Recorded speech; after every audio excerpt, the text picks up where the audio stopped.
lành thì cuộc đời của chúng con. อาเมน Coi giống như Ngài xưa. Shakala la baya la baya la baya la baya la baya la baya Shakala Lord Hallelujah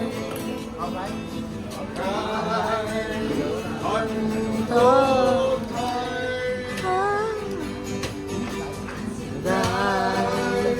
Thành tốt thay Ngài thành tốt thay cho tôi Cảm ơn Chúa, Ngài là tốt thay. Ngài thành tốt thay Ngài thành tốt